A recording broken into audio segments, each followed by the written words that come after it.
Hello friends, welcome to my YouTube channel SKG सामान्य ज्ञान। आप हमारे चैनल को सब्सक्राइब करें, बेल आइकन जरूर प्रेस करें। आज हम कुछ एक्ट्स हैं, आप भी जानते हैं, महिलाओं और बच्चों से जुड़े हुए, जैसे PCPNDT एक्ट, पॉक्सो एक्ट, कार्यस्थल पर महिलाओं से यौन उत्पीड़न रोकथाम अधिनियम और बाल विवाह अधिनियम 2006। हमने ये तो बताया कि ये सारे एक्ट कब आए, लेकिन उनके जो कुछ महत्वपूर्ण बिंदु हैं वो हमने आज तक डिस्कस नहीं किए। तो ऐसा ना हो एग्जाम में ये भी आ जाए, तो कुछ उनसे जुड़े हुए बिंदु हम डिस्कस कर लेते हैं इस वाले वो में। और आप ये लास्ट तक वीडियो जरूर देखें, ठीक है। इंपॉर्टेंट पॉइंट्स हैं। सब शुरुआत करते हैं हम PCPNDT एक्ट से। तो इसकी फुल फॉर्म है pre conception and pre natal diagnostic techniques act 1994। तो प्री कंसेप्शन मतलब पूर्व गर्भाधान। तो एक बहुत बड़ी चीज है, हम यही सोचते हैं कि गर्भ में बच्चा आने से के बाद, ठीक है, सिर्फ सेक्स डिटर्मिनेशन को ही ये रोकता है। नहीं, ये गर्भाधान से पहले, जैसे कहीं झाड़ फूक मंत्र करवाने जाना है, ठीक है, या कोई किसी बाबा के पास चले गए, तो ये उसको भी रोकता है। मतलब कि सेलेक्टिव सेक्स के लिए हम जो है वो कार्य करते हैं गर्भाधान से पहले, तो ये उसको भी रोकता है। तो पूर्व गर्भाधान और प्रसव पूर्व, ठीक है, निदान तकनीक अधिनियम 1994, ठीक है। तो ये एक्ट जो है ये 1994 में पास हुआ। बाद में इसमें 2003 में भी अमेंडमेंट हुए, ठीक है। इसका मेन उद्देश्य था जो कन्या भ्रूण हत्या है, फीमेल फोर्टिसाइड जो है उसको रोकना, ठीक है। और खास तौर पे जो एबॉर्शन करवा दिया जाता था, खास तौर पे जो गर्भ में जो भ्रूण है, कन्या भ्रूण है, उसको जो मार दिया जाता था वो है, ठीक है। फिर ये 2003 में इसमें अमेंडमेंट करके अल्ट्रासाउंड जो क्लिनिक्स हैं उसको इस अधिनियम के अंतर्गत लाया गया, ठीक है। और जितने भी अल्ट्रासाउंड के केंद्र हैं जहां पर कि जो भ्रूण है उसकी जो लिंग है उसको बताया जा सकता है, ठीक है, उसको रजिस्टर्ड करना जो है। अब जितने भी क्लिनिक है अल्ट्रासाउंड, उसकी रजिस्ट्रेशन कंपलसरी होगी, पंजीकरण कंपलसरी हो गई, ठीक है। और इसके अलावा जो है, अगर कोई परिवार किसी गर्भवती महिला को सेक्स डिटर्मिनेशन के लिए बोलती है, ठीक है, तो वो भी एक तरह से जो है वो जुर्म है, पनिशेबल जुर्म है, ठीक है। और इसमें जो सजा का प्रावधान है वो 3 साल की सजा और 10,000 तक का इसमें जुर्माना हो सकता है, ठीक है। और अगर दोबारा से ये गलती की जाती है, ठीक है, तो 5 साल की सजा और 50,000 तक जुर्माना है। इसके अलावा जो भी रजिस्टर्ड प्रैक्टिशनर हैं, खासतौर पे जो डॉक्टर्स हैं या जो अल्ट्रासाउंड मशीन से जांच करते हैं, ठीक है, अगर वो इसमें दोषी पाए जाते हैं तो 5 वर्ष के लिए जो है उनकी जो स्टेट काउंसिल से जो है वो उनको हटा दिया जाता है सेक्शन 23 के अंतर्गत, ठीक है। तो ये था कुछ हमारा PCPNDT एक्ट से। अब हम चलते हैं पॉक्सो एक्ट पे, ठीक है। पॉक्सो एक्ट जो है 2012 का, ये 14 नवंबर 2012 को जो है ये एनफोर्स हुआ है, ठीक है। कहने का मतलब है ये लागू हुआ है क्या ये?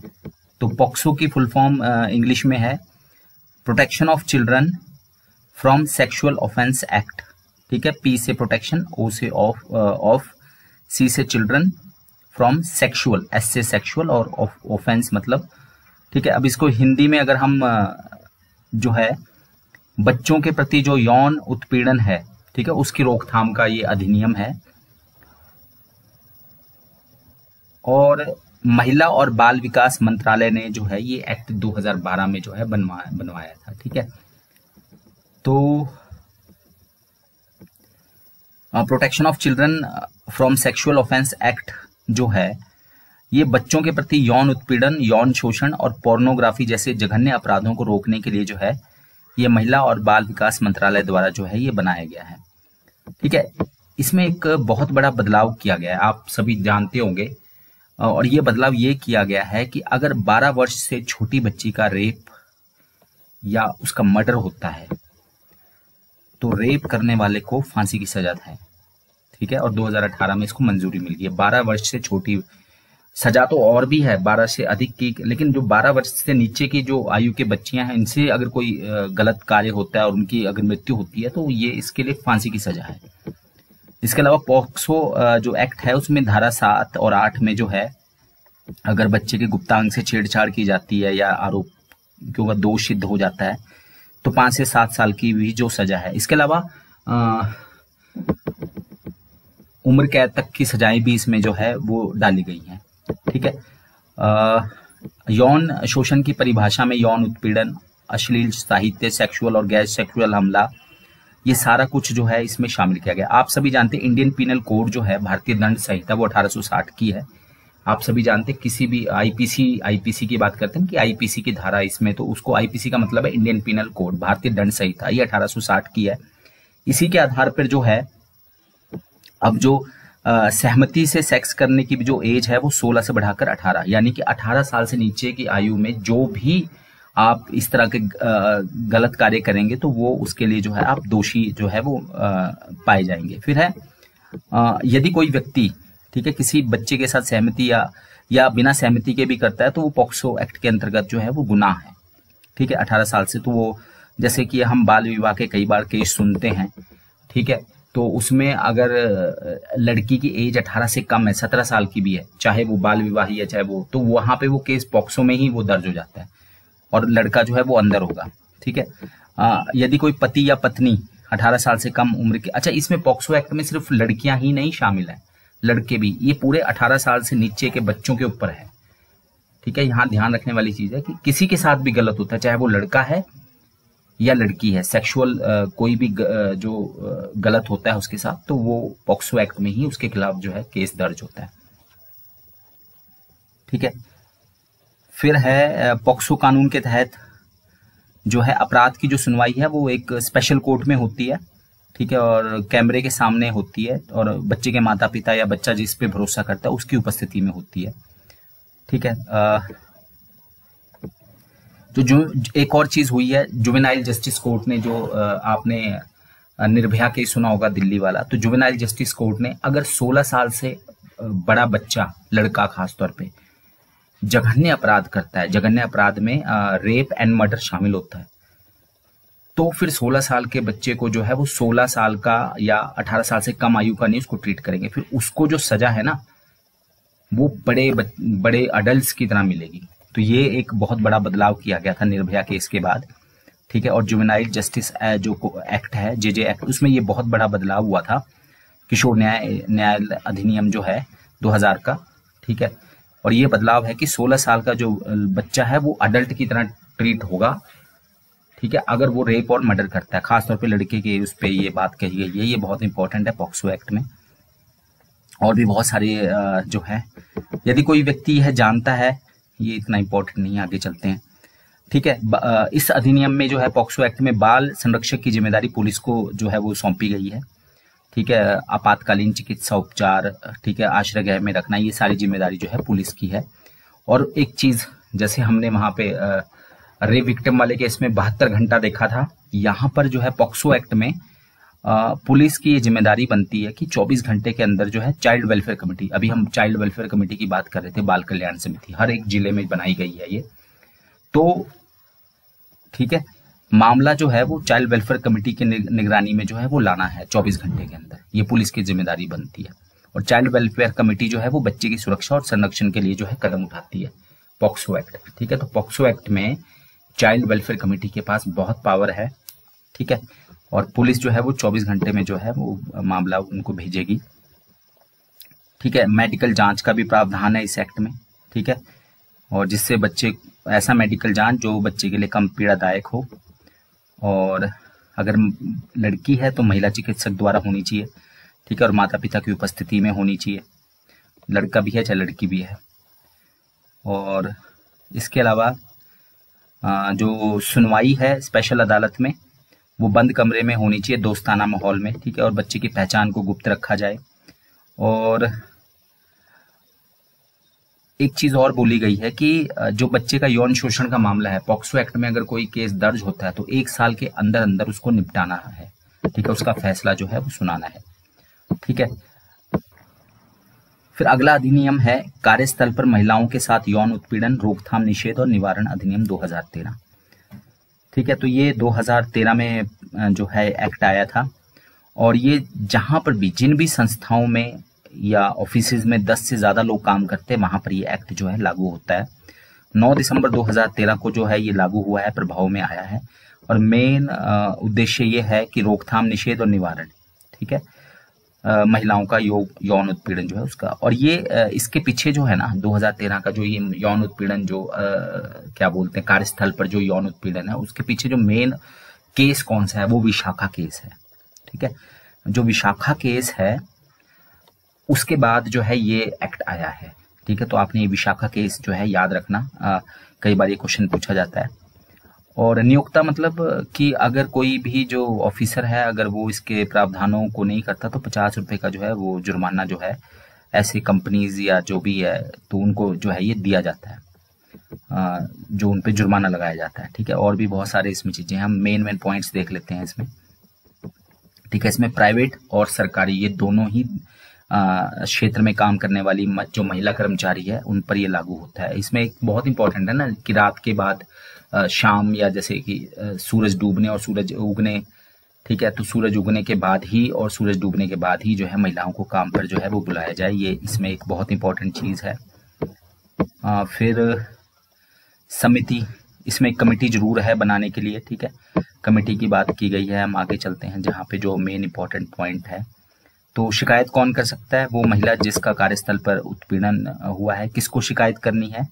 तो जो भी आंतरिक इंटरनल जो कमेटी बनती है हर एक ऑफिस में, जहाँ पे भी 10 से ज्यादा कर्मचारी काम करते हैं तो वो कंपलसरी है। ठीक है, तो उनके पास जो है वो शिकायत जो है वो दर्ज करवाई जा सकती है। और शिकायत करने के बाद जो है वो 3 महीने से ज्यादा समय नहीं बीता हो, तो यानी कि कोई भी घटना जो घटती है मान लीजिए किसी के साथ, तो आपको 3 महीने के अंदर ही वो शिकायत आप जो है वो कर सकते हैं। ठीक है, तो अब वो डेट जो है वो लास्ट जो घटना घटी है उसकी डेट से 3 महीने काउंट होते हैं। ठीक है, और अगर आंतरिक कमेटी को लगता है कि भाई शिकायत जो है वो 3 महीने में करने में असमर्थ थी महिला किसी बड़े कारण की वजह से, तो वो इसको जो है 3 महीने और बढ़ा सकती है।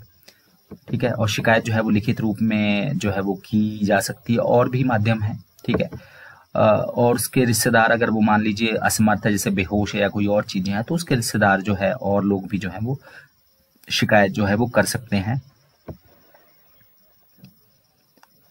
फिर आता है शिकायत दर्ज करने के बाद क्या होता है। तो अगर ये महिला चाहती है शिकायत दर्ज करने के बाद कि काउंसलिंग हो, समाधान हो और इस मामले को सुलझाया जाए, तो दोनों पक्ष में समझौते की कोशिश करती है कमेटी। ठीक है, लेकिन इसमें कोई पैसे का लेन देन नहीं होगा। अगर महिला समाधान नहीं चाहती तो फिर जांच शुरू हो जाती है, और आंतरिक जो कमेटी है वो 90 दिन में जांच करके जो है वो रिपोर्ट सौंपती है। ठीक है, इस समय जो आंतरिक कमेटी है वहां पे कोई वकील लेके आप नहीं जा सकते, ये इसका इंपॉर्टेंट पॉइंट है। और जो कमेटी है वो फिर आरोपी के खिलाफ जो है कार्रवाई का सुझाव देती है। इसमें कई सारी कार्रवाइयां हो सकती है, जैसे लिखित माफी है, चेतावनी है, उसकी प्रमोशन या वेतन वृद्धि को रोकना है। ठीक है, सामुदायिक सेवा की व्यवस्था करना है, परामर्श और नौकरी से निकालना, ये सारी चीजें जो है ये उसमें है। लेकिन अगर झूठी शिकायत है, कोई महिला जानबूझकर झूठी शिकायत करती तो उस पर भी कार्रवाई हो सकती है, उससे भी माफी मंगवाई जा सकती है, उसकी भी वेतन वृद्धि रोकी जा सकती है, नौकरी से निकाला जा सकता है। तो ये पॉइंट भी जो है वो इसमें रखा गया है। ठीक है, तो प्राइवेट और सरकारी दोनों ही संस्थानों में ये जो है ये है। ठीक है, और जैसे ये कमेटी बनाई जाती है तो इसकी जो चेयरमैन होती है इंटरनल कमेटी, तो वो जो है वो कोई वरिष्ठ महिला कर्मचारी होनी चाहिए। ठीक है, और इस समिति से संबंधित जानकारी जो है वो कार्यस्थल पर किसी भी जगह जो है वो चिपकाई जानी चाहिए। ठीक है, जिसको कर्मचारी जो है उस ऑफिस के देख सकते हो। तो ये कुछ जो है वो गाइडलाइन थी कार्यस्थल पर महिलाओं के साथ यौन उत्पीड़न रोकथाम अधिनियम 2013 का। ठीक है, निषेध रोकथाम। अब हम बाल विवाह की बात करते हैं। सभी जानते हैं जो है 1929 में जो है बाल विवाह अधिनियम जो है वो पारित हुआ था। फिर उसमें 1949, 78 और 2006 में संशोधन किए गए। तो जो नया बाल विवाह अधिनियम है वो 2006 का है। ठीक है, शुरुआत इसकी 1929 में हुई थी। इस समय जो मिनिमम एज है शादी की, लड़कियों के लिए 18 वर्ष और लड़कों के लिए 21 वर्ष है। ठीक है। एक सर्वे बताता है कि 18 से 29 वर्ष के जो महिलाएं हैं 46% के आसपास, और 21 से 29 वर्ष के लड़के 27% के आसपास, वो इनकी शादी जो है ना, यानी कि 46% महिलाओं की और 27% महिलाओं की देश में, वो जो है वो 18 से या 21 से पहले ही हो जाती है। ठीक है। तो केंद्र सरकार ने 1929 के बाल विवाह निषेध अधिनियम को निरस्त कर उसके स्थान पर 2006 में जो है प्रगतिशील बाल विवाह अधिनियम जो है वो लाया। ठीक है। 2007 से जो है ये लागू हुआ है। ठीक है। एक्ट बाल विवाह प्रतिषेध अधिनियम 2006। ठीक है। इसमें यदि पुरुष 21 साल की आयु को पूरा नहीं कर रहा है और नारी जो है वो 18 को पूरी नहीं कर रही है, तो उसे हम बालक या बालिका की श्रेणी में रखेंगे। ठीक है। फिर है बाल विवाह प्रतिषेध अधिकारी को धारा 16 के अंतर्गत बाल विवाह प्रतिषेध अधिकारी जो है वो घोषित किया गया है। तो जो हमारा बाल विवाह कानून है उसमें जो सेक्शन 16 है उसमें बाल विवाह प्रतिषेध अधिकारी, ठीक है, चाइल्ड मैरिज प्रोहिबिशन ऑफिसर, तो हिमाचल में जो है वो सीडीपीओ को जो इनको प्रोहिबिशन ऑफिसर जो है बाल विवाह में इसमें बनाया गया है। ठीक है। और आप सभी जानते हैं 1098 के बारे में तो मैंने आपको बता ही दिया। इसके बाद इतना इम्पोर्टेंट नहीं है, लास्ट में चलते हैं, हम देखते हैं कोई